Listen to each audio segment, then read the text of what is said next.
Halo Sobat Elas Home, salam jumpa kembali di channel ini. Kali ini saya akan berbagi informasi tentang mengapa tanaman lidah mertua perlu ada di rumah kita.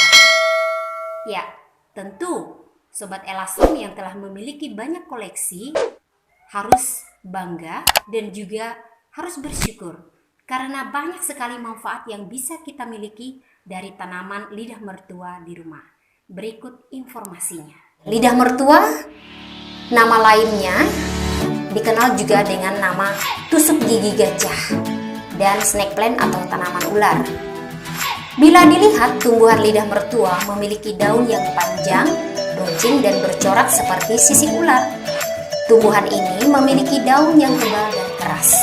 Ia juga dapat beradaptasi dan mudah berkembang dalam berbagai kondisi. Bahkan perawatannya juga sangat minim. Tumbuhan lidah mertua tidak memerlukan banyak air untuk tumbuh.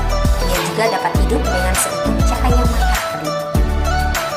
Ya, jadi kalau misalnya Anda termasuk golongan seperti saya yang malas nyiram bunga, ini bisa menjadi alternatif untuk tanaman di rumah ya. Nah, berikut 3 alasan mengapa tanaman ini perlu ada di rumah kita versi dari D. asiacarex. 1. Menghasilkan oksigen. Tumbuhan lidah mertua dapat menghasilkan oksigen untuk membuat kualitas udara yang lebih baik di dalam maupun di luar rumah. Wow, hebat ya. Menurut sebuah penelitian dari Harvard University Extension, lidah mertua adalah salah satu jenis tanaman hias yang paling banyak menghasilkan oksigen. Ya, jadi kita harus nanamnya banyak-banyak biar oksigen di rumah kita banyak juga. Hal ini dikarenakan lidah mertua mengubah banyak karbon dioksida menjadi oksigen di malam hari. Dengan begitu, udara terasa lebih segar saat pagi hari. 2. Tanaman lidah mertua bisa melenyapkan polusi. Lidah mertua memiliki kemampuan untuk menyerap jumlah karbon monoksida dan karbon dioksida yang berlebihan. Penelitian dari NASA mengatakan kalau tumbuhan lidah mertua dapat menyerap racun di udara, ya seperti salah satunya mungkin selene ya. Zat ini sangat berbahaya bila terhirup oleh tubuh karena dapat menyebabkan kanker. Studi lain dari Naresuan University, Thailand, menemukan kadar karbon dioksida di ruang kantor dapat berkurang dengan menanam 5 lidah mertua sepanjang 10 sampai 80 cm. Nah, jika Anda bekerja dalam suatu ruangan yang tertutup, terutama kantornya, boleh menjadi alternatif untuk disimpan di dalam kantornya, di atas meja atau di pojok-pojok gitu deh ya. Baik, 3. Melawan alergi dan sick balding syndrome atau SBS. Karena lidah mertua dapat menyerap racun dan melepas oksigen, ia juga dapat mengurangi alergen atau hal-hal yang bisa menyebabkan alergi. Misalnya pada orang dengan alergi udara.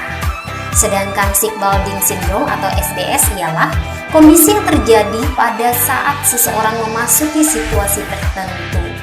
Biasanya gejala ini berupa iritasi, batuk, gatal, kepala pusing, sesak dada, mual, dan nyeri otot. Diketahui tumbuhan lidah mertua bisa mengatasi sindrom ini. Ya, bagaimana cara merawat tanaman lidah mertua? Wah, itu gampang sekali. Ya, mungkin salah satu alasan paling populer orang memiliki tanaman lidah mertua ke dalam dekorasi rumah ialah karena perawatannya yang mudah dilakukan dan hanya membutuhkan sedikit perhatian untuk tumbuh. Saya juga kategori itu dan saya memiliki beberapa macam atau beberapa pot tanaman lidah mertua ini di dalam rumah. Tanaman ini cukup tangguh dan dapat bertahan hidup di lingkungan yang relatif kering, baik di dalam maupun di luar ruangan. Jika Sobat Elas Home belum memiliki tanaman ini, jangan ragu untuk memilikinya. Saya punya beberapa trik untuk memelihara tanaman ini. Yang pertama, jangan terlalu banyak air. Kalau banyak air, tanaman ini malah kurang baik ya. Sebaiknya tempatkan tanaman lidah di pot yang dikeringkan dengan baik untuk menghindari terlalu banyak air, karena dapat menyebabkan pembusukan kalau banyak air. Sirami tanah hanya jika benar-benar kering saja. Kemudian tips berikutnya adalah tempatkan di posisi tidak langsung yang terkena sinar matahari maksudnya. Ya, jadi sinar matahari sedang ya, paling baik untuk tanaman ini. Ia masih bisa tumbuh di sudut yang lebih gelap atau di area jendela yang lebih terang. Jika benar-benar disimpan di tempat yang teduh, tanaman ini dapat kusam dan daunnya mungkin sedikit layu. Bagaimana Sobat Elason? Tertarik untuk memelihara tanaman lidah mertua? Ya, jika tertarik silakan menghubunginya dan pastikan